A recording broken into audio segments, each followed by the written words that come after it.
নিজে মনে ইচ্ছা কৰিলে ক্ষমতা আছে কাৰণে যিটো জোৰ যাৰ মুলুক তাৰ বুলি যিটো কয়, মন গ'লে লৈ ল'ব, আইন বহিভূতভাৱে নীতি বহিভূতভাৱে ল'ব। যেতিয়া কথাটো যেতিয়া ধৰা পৰিলে তেতিয়া যি টি কোৱা আৰম্ভ কৰিছে।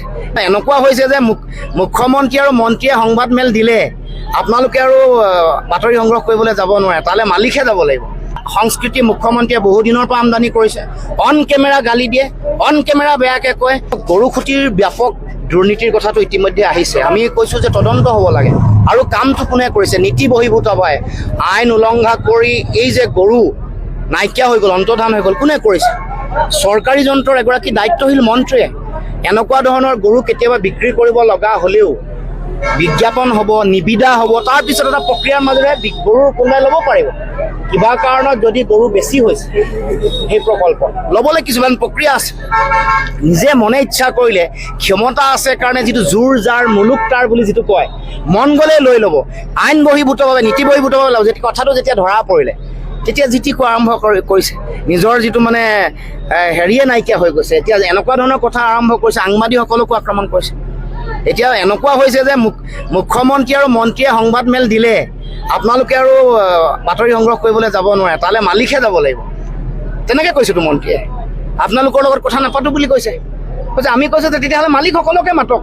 সকলো এতিয়া সাংবাদিকসকলে, আমাৰ সন্মানীয় সাংবাদিকসকলে মুখ্যমন্ত্ৰী, মন্ত্ৰী বা বিজেপিৰ বা তেওঁলোকৰ মিত্ৰজোঁটৰ বিধায়ক, সাংসদে সংবাদ মেল দিলে বা তেওঁলোকৰ অনুষ্ঠানবোৰলৈ গ'লে আপোনালোকে প্ৰতিবাদ কৰিব লাগে, ক'ব লাগে যে আমি যাব নোৱাৰোঁ, আমাৰ মালিকসকলকে মাতিব দয়া কৰি, এই বুলি ক'ব লাগে।